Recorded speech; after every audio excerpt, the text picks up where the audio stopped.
Buenas tardes. ¿Están Hola, buenas escuchando? tardes. Bueno, Buenas. ¿cómo andan? Bueno, somos 58, así que empezamos. ¿Sí? Ahora, una cosita antes de empezar. Buenas tardes a todos los que están escribiéndome en el chat. Una cosita antes de empezar. Como un boludo me equivoqué y programé una reunión de 30 minutos y es obvio que no nos va a alcanzar, ¿sí? Entonces a los 30 nos volvemos a conectar. Bueno, eh, la materia que tenemos que ver hoy se llama títulos valores.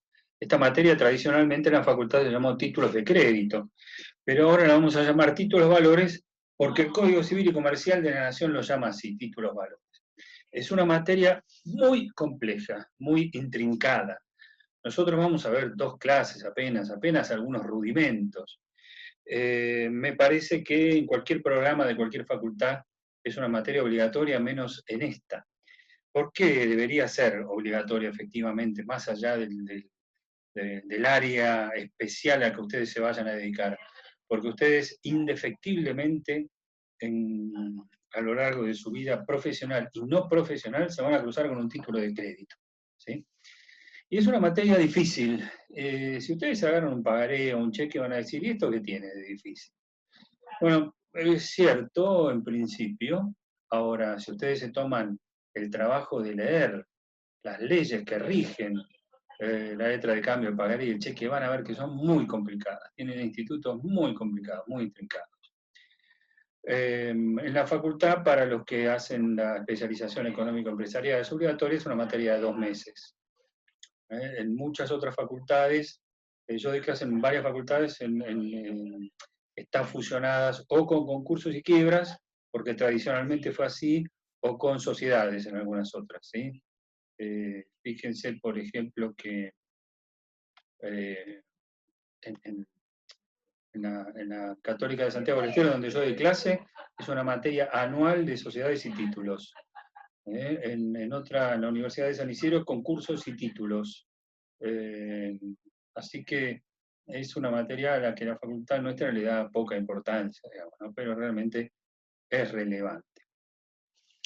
Ahora, bien, dicho esto, el Código Civil y Comercial de la Nación no tenía normas sobre títulos hasta, o mejor dicho, el Código Comercial no tenía normas sobre títulos, ni el Código Civil tampoco, obviamente, hasta que aparece esta fusión del Código Civil y Comercial de la Nación y se introduce un título nuevo que contiene normas generales sobre títulos valores. Lo llama títulos valores, está entre los artículos 1815 y 1881 del Código Civil y Comercial de la Nación.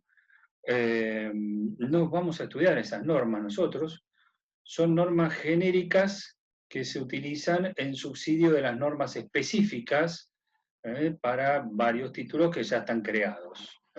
Es decir, para el pagaré y la letra de cambio vamos a usar una norma que es un decreto ley, para el cheque vamos a usar una ley. Nosotros vamos a ver nada más que esos tres títulos y por arriba.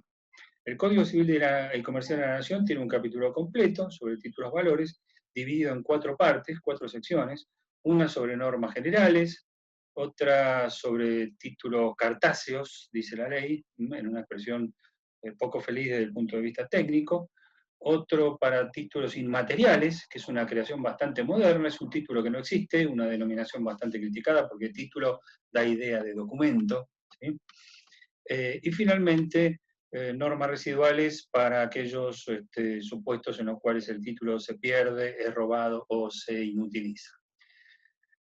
Si a alguno le interesa leer sobre esto, hay ¿qué artículos? 1815 a 1881. Si a alguno le interesa leer sobre esto, en el Código Civil y Comercial de la Nación de Infojus, eh, hay un comentario a cada artículo que, bueno, que escribí yo, o sea que debe estar mal, pero bueno, por lo menos es gratis, ¿no? Al menos es gratis para ustedes, bueno, lo tienen ahí. Bien, nosotros vamos a enfocarnos de nada en algunos títulos que tienen mucha practicidad, pero es necesario que sepamos algo de teoría para después pasar a la práctica. Y la teoría sobre esta materia no es sencilla, como les dije recién.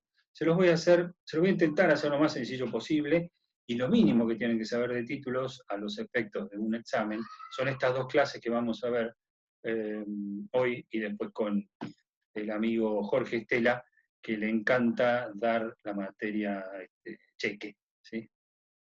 Bien. Bueno, les voy a dar un concepto. Yo tenía muy claro el concepto de título de crédito hasta que acontece la modificación del Código Civil y Comercial de la Nación y la modificación que trae la vida, es decir, el Código Civil y Comercial de la Nación recoge toda la parte de títulos inmateriales que ya se venía haciendo en la práctica y en distintas legislaciones. Entonces, les voy a dar una conceptualización que es, por una parte, clásica y que contiene un agregado a ese concepto que está hecho por mí, digamos, ¿sí? Bueno, entonces, el título valor es el documento necesario para ejercer el derecho literal y autónomo que en él se ha incorporado. Punto, ahí viene seguido. Esta primera parte de la definición no es mía, es una definición de un jurista italiano muy importante, se llama Vivante, y que tiene una ventaja, que es corta y que de él se extraen los caracteres. Lucila nos está ayudando, es el documento necesario para ejercer el derecho literal y autónomo en él incorporado. Después vamos a extraer los caracteres. Punto seguido. También habrá título valor cuando ese derecho autónomo refiere en su literalidad a un prospecto, estatuto o normas de emisión. Este va a ser el que llamamos título inmaterial. Es el título que como título no existe, que podemos tener por ahí un comprobante que no es el título mismo, y que los términos a los que se sujeta ese título están en las condiciones de emisión, por ejemplo, de las obligaciones negociables, ¿sí? O de cualquier otro bono. Bien. ¿Cuáles son los caracteres propios, entonces, de los títulos de crédito? Y nosotros vamos a referirnos a los títulos materiales, básicamente, y la conceptualización, el concepto, lo sacamos de la primera parte de esta definición, pensando en títulos materiales, en títulos que tenemos en la mano, pensemos en un pagaré, en un cheque. Y entonces los caracteres son necesariedad, documento necesario, literalidad, para ejercer el derecho literal, y autonomía. No sé, Maca Bodeán está haciendo macana ahí en el chat, pero bueno.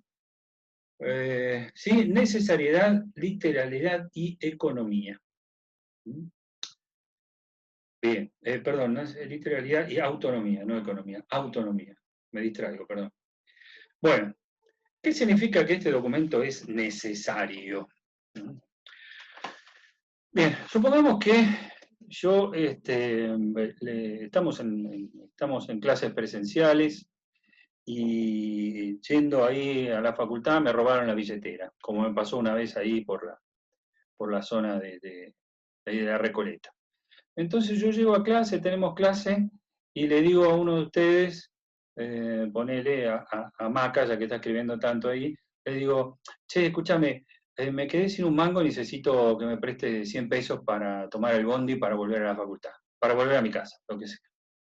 Entonces ella va a decir, bueno, está bien, tomar los 100 pesos. ¿Cuál es la relación jurídica que hemos entablado? ¿Cómo se llama eso? ¿Qué contrato hay? Mutuo. Sí, un préstamo, exactamente, hay un préstamo, muy bien. Y ese préstamo Lo hemos instrumentado verbalmente, después era una cuestión de prueba, a lo mejor estaban todos ustedes presentes cuando me dio la plata, puede llegar a ser fácil de cobrar. Si ella me inicia un juicio va a tener que ir a la justicia ordinaria, por cumplimiento de contrato, ¿está? ¿Estamos de acuerdo? Probablemente ella diga, bueno, a mí no me basta con esta prueba, yo quiero hacerlo por escrito. Entonces, pedirá un papel y ahí ponemos las condiciones, le presté 100 pesos que me devolverá la semana que viene, si quieren ponemos un interés, lo que cornos. Muy bien. Estamos dentro del derecho contractual, sin ninguna duda. ¿Sí? Bien, y ella tiene un contrato que demuestra quién es el obligado y en qué términos tiene que devolver el dinero.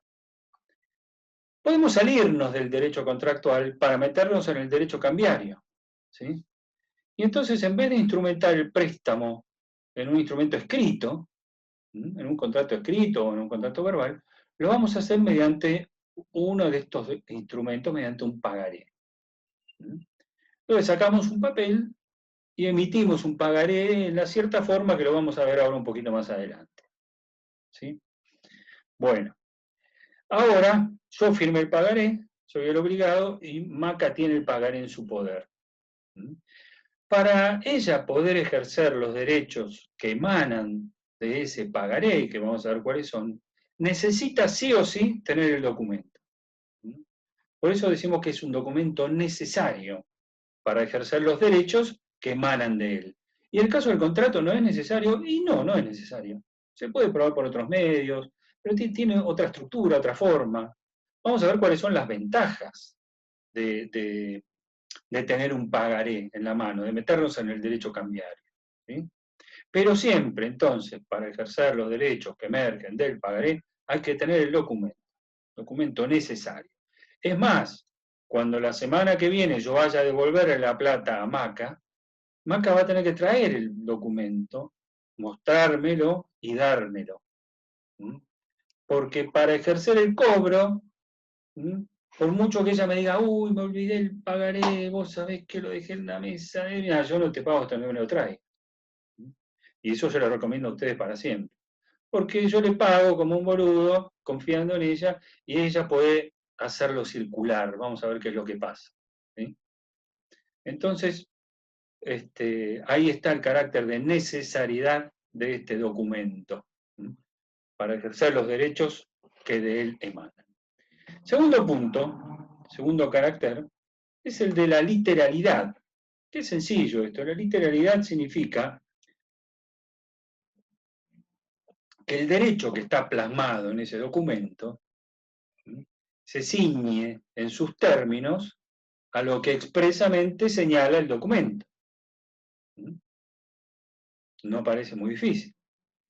Si en el pagaré resulta que ella me prestó 100 pesos,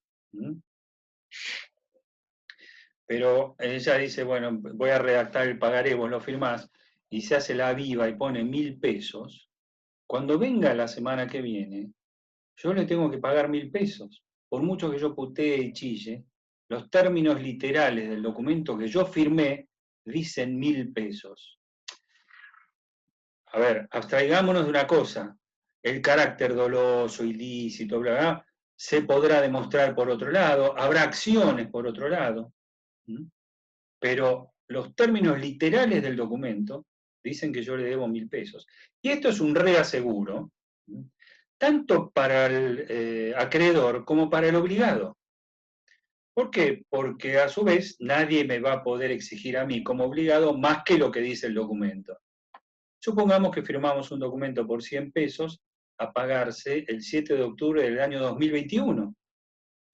Entonces viene contenta Maca con su pagaré a la facultad y yo saco los 100 pesos y me dice, bueno, doctor, usted sabe que 100 pesos hoy no es nada, en realidad hoy con la inflación son 200 pesos. Digo, mira, el pagaré dice 100 pesos. Lo siento. Pero después no puedo decir, sí, podés hacer otras cosas, pero fuera del derecho cambiario. Metete en una acción ordinaria, enriquecimiento sin causa, lo que sea. Después vamos a ver por qué se rodea estos títulos, de estas formalidades, de estos principios. ¿Para qué? Fenómeno. Entonces ahí estamos. Documento necesario para ejercer el derecho literal que de él emana. El carácter de autonomía es el más difícil, ¿sí? El carácter de autonomía aparece en el momento en el que el título circula. ¿Qué significa que el instrumento es autónomo? A ver, ustedes todavía creo que no han hecho contratos. Bueno, por ahí sí hicieron, no sé si hicieron la parte especial, bueno, hicieron. Habrán visto el contrato, yo sí, dice Camila, muy bien. Entonces, Yo no. para los que la están cursando ya, la está cursando ahora, muy bien. Para los que hicieron contratos y vieron el contrato de cesión de derechos, Mariana también, ¿sí? Recordarán que el contrato de cesión de derechos se da entre dos sujetos. Uno es cedente, es el que transmite un derecho que está en su patrimonio, otro es cesionario, el que recibe ese derecho del cedente, y hay un tercer sujeto que estrictamente no interviene en el contrato, pero al que hay que notificarlo, noticiarlo, que es el deudor cedido. Ahora, este derecho que está en el patrimonio del cedente viaja del patrimonio del cedente al patrimonio del cesionario con las ventajas y desventajas que tiene, ¿sí? En los mismos términos y condiciones en las que tiene. Por ejemplo, si este crédito que tiene que pagar el deudor está pago, ¿sí? Este deudor puede oponerle al cesionario, al que ha recibido el crédito, las mismas defensas que tenía contra el cedente. Es decir, que el crédito ya está pago. Después es una cuestión entre cedente y cesionario. ¿Se entiende? Bien. La forma de transmisión de los títulos es una forma especial, diferenciada, distinta, que es lo que hace atractivo a este sistema de títulos, muy importante en nuestro sistema capitalista. Todo el mundo dice que hace a la circulación de la riqueza. Si ustedes agarran el Código Civil y Comercial de la Nación, en el artículo 1815, 1816, ya se menciona la palabra autonomía como atracción de este título. ¿Por qué? Porque el que recibe el título del que lo transmite, de una forma especial que ahora vamos a ver, lo recibe en forma originaria y no derivada del anterior. Lo recibe en forma autónoma, ¿sí? Y no derivada del que lo transmite. De manera tal que aquel sujeto que recibe el título de buena fe no puede ser desposeído del título, y además a él no le pueden oponer las excepciones que tenía el deudor contra el transmitente. Como sí pasa en el caso de la cesión, en donde al cesionario el deudor le puede oponer todas esas excepciones que tenía contra el cedente. Acá no puede. Esto es lo que hace muy atractivo a este documento, ¿sí? El que lo recibe de buena fe sabe que no va a ser desposeído, sabe que nadie puede enervar su ejecución. Presente, estaba rindiendo. Bueno, espero que te haya ido bien. Sí, dice Agustín. Bueno, ¿está? Este carácter de autonomía es por ahí el más difícil de comprender. Vamos a volver ahora cuando hablemos sobre la transmisión del documento. Entonces, documento necesario para ejercer el derecho literario autónomo en el incorporado. ¿Qué pasa en los títulos inmateriales? No tenemos el documento, entonces no podemos hablar de necesariedad. Compro un bono en la bolsa de China por internet y no tengo el documento. Tendré un comprobante, un asiento, lo que sea. Y el derecho es tan autónomo como si lo tuviera. ¿Y la literalidad dónde está plasmada ese derecho? Bueno, en unas condiciones de emisión. ¿Sí? A vos te van a mandar por internet las condiciones de emisión del documento. Esta obligación negociable paga tanto de capital en tal fecha, tanto de intereses en tal fecha, que es mi ganancia, y de los términos literales de ese prospecto de emisión, de ese estatuto, sale cuál es el contorno de tu derecho autónomo, porque vos podrás cederlo de alguna manera especial, que también va a estar plasmada en ese documento, en ese estatuto. Bien. Dentro del universo de de los títulos valores, nosotros nos vamos a centrar en 3 de ellos. El género son títulos valores, la especie que vamos a ver son unos que se denominan tradicionalmente desde hace mucho tiempo papeles de comercio. Se ha intentado darles otra, ¿cómo se llama? Otro título, otra denominación, pero se siguen utilizando estos simplemente para diferenciarlos, son los 3 más utilizados en el mundo mercantil, la letra de cambio, el pagaré y el cheque, y que para complicarnos la vida tienen sus propios caracteres. ¿Cuáles son los caracteres entonces de los papeles de comercio?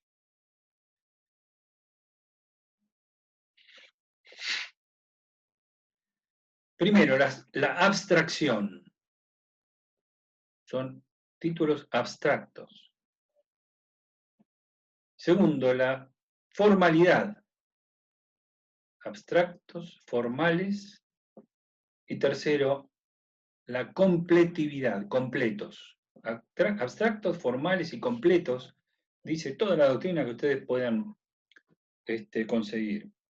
¿Y qué significa esto? Bien.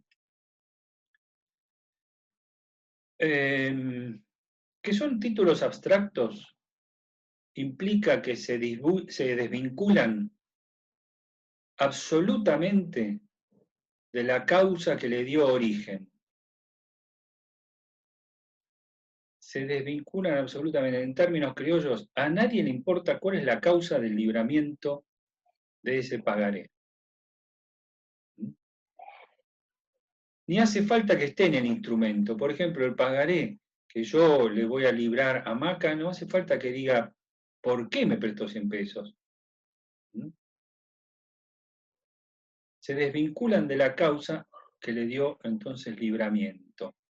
En un contrato tenemos a la vista cuál es la causa y es importante.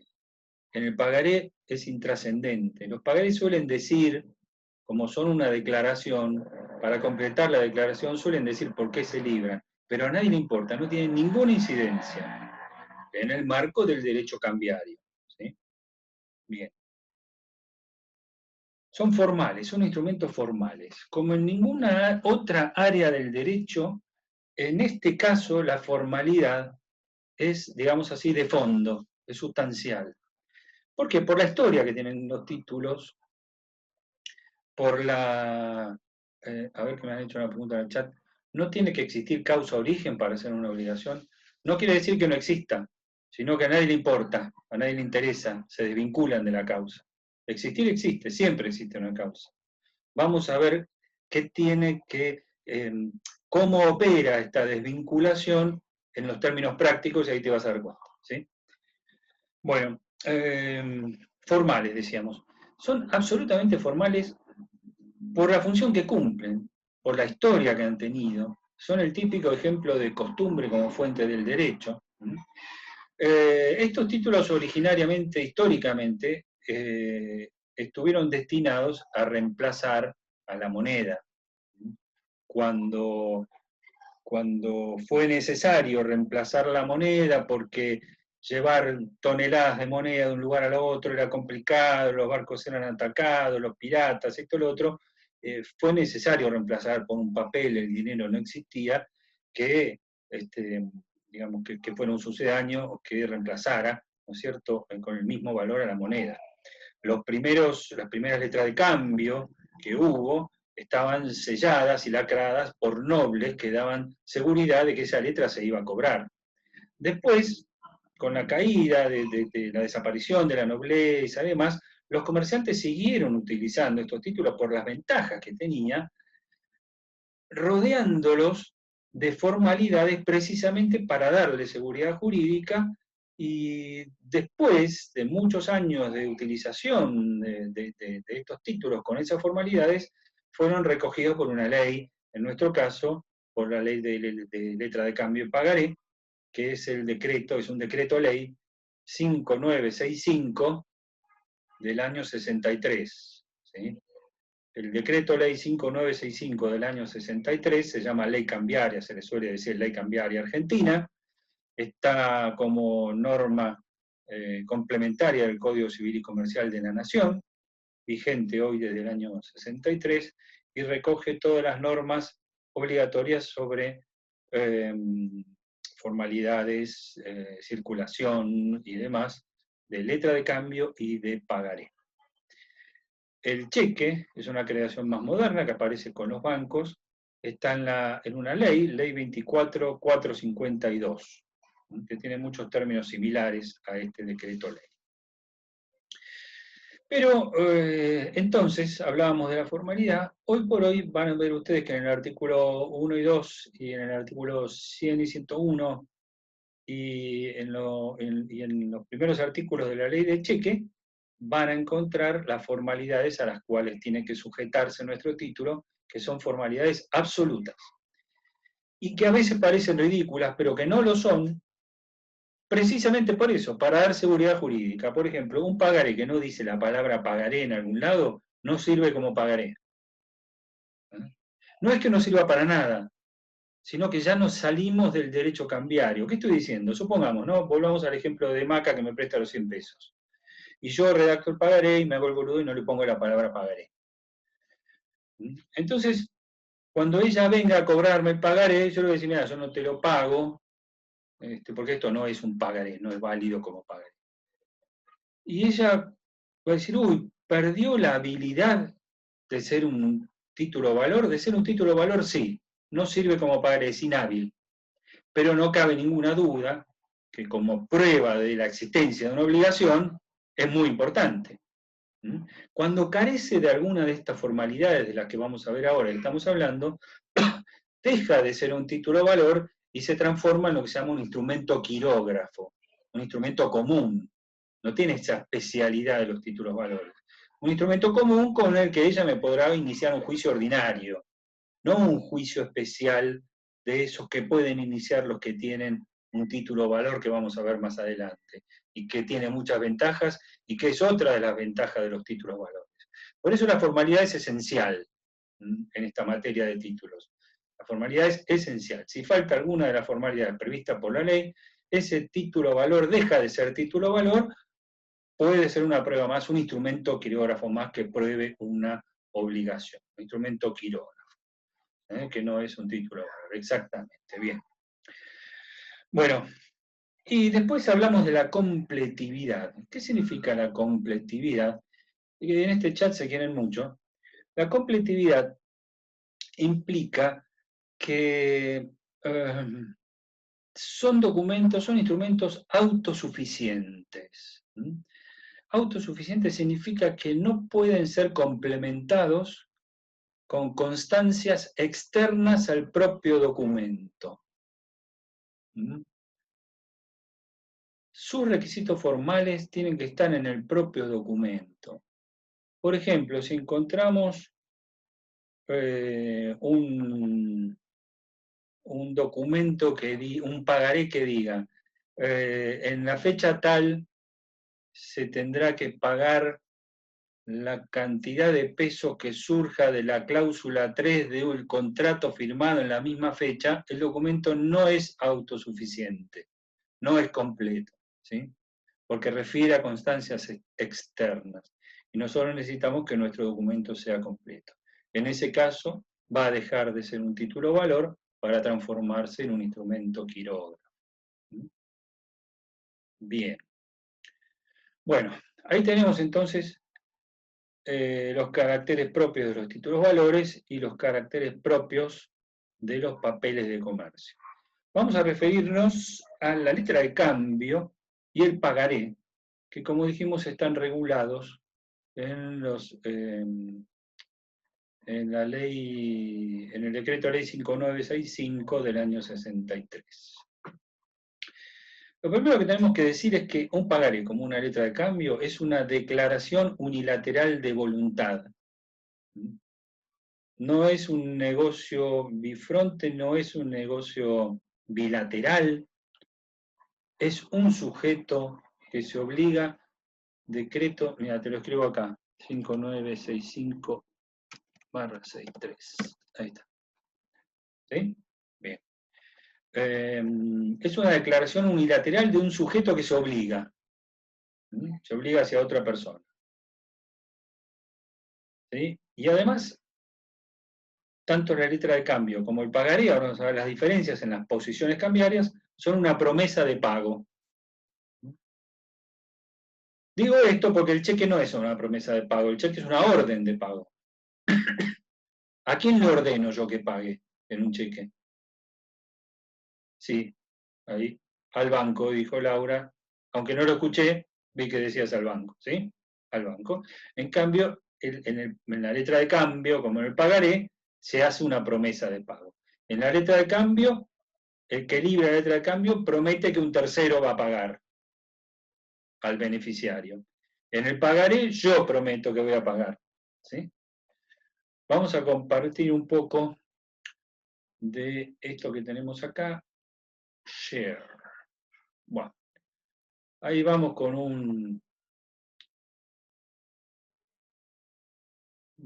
una letra de cambio. Y fíjense, no, esta no es una letra de cambio, me equivoqué, es un pagaré. ¿Dónde está la letra de cambio? Yo la tenía por acá. Acá. Ahora sí, vuelvo, comparto y ponemos esto. Letra de cambio. Bien.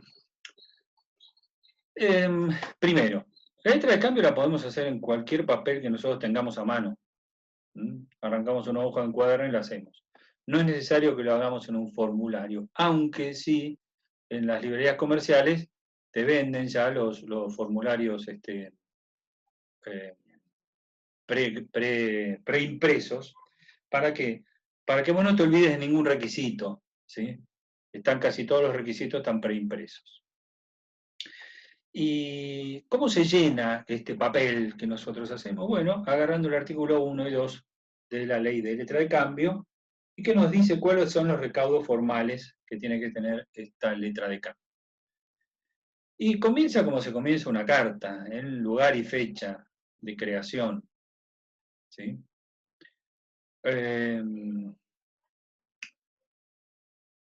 Fíjense que acá, bueno, no tiene... esto es lo mejor que pude encontrar, pero, bueno, sí, acá se pone el lugar de creación y acá la fecha. Buenos Aires, 7 de octubre de 2010. Lugar y fecha de creación. Acá pones la fecha de vencimiento de la letra. Hay varias particularidades en relación a la fecha de vencimiento. Ahora vamos a ir viendo.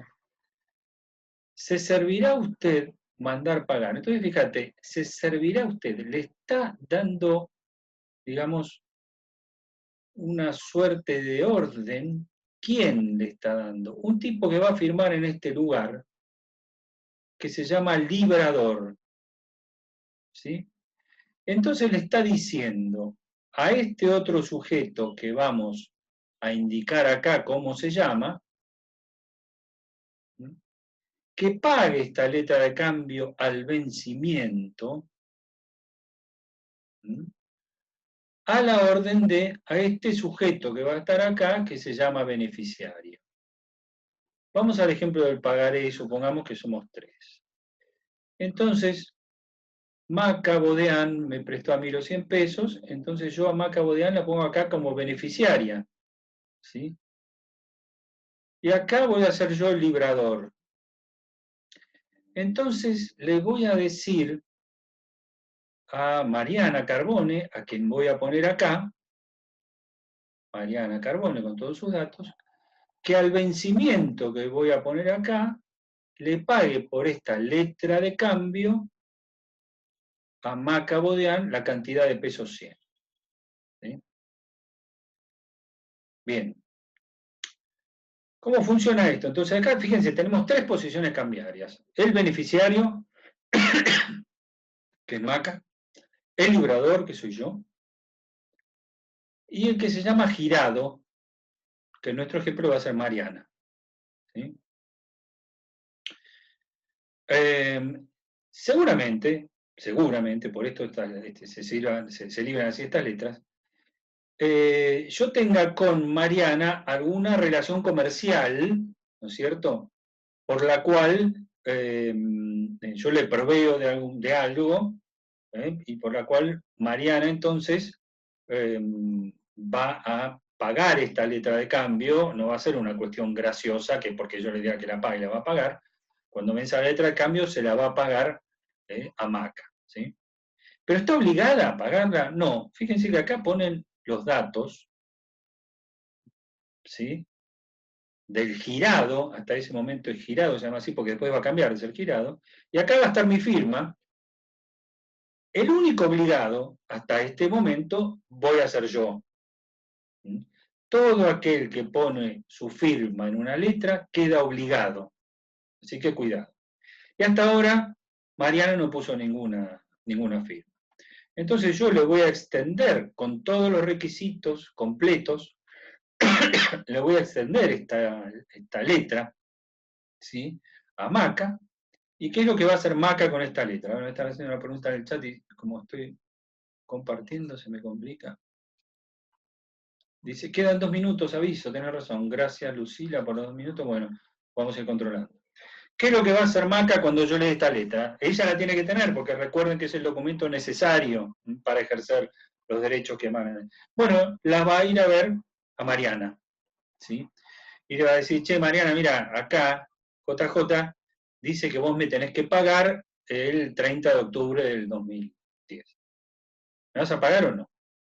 Entonces Mariana te dice, bueno, sí, te voy a pagar. Entonces ella coloca su firma, ¿sí?, en la letra, fíjense, coloca la firma y queda obligada y pasa de ser girada a aceptante, ¿sí? Entonces, cuando llega el momento del vencimiento acá plasmado, Mariana la va a ver a ella para que le pague la letra. Pueden pasar varias cosas, puede ser que, Maca la va a ver a Mariana para que le pague la letra. Pueden pasar varias cosas. Puede ser que Mariana diga, mira, yo no la pago. Entonces, ¿qué puede hacer Maca? Puede accionar tanto contra Mariana como contra mí, que soy obligado. Contra los dos. ¿Sí? Cortamos. Piensen un segundo en esto y seguimos.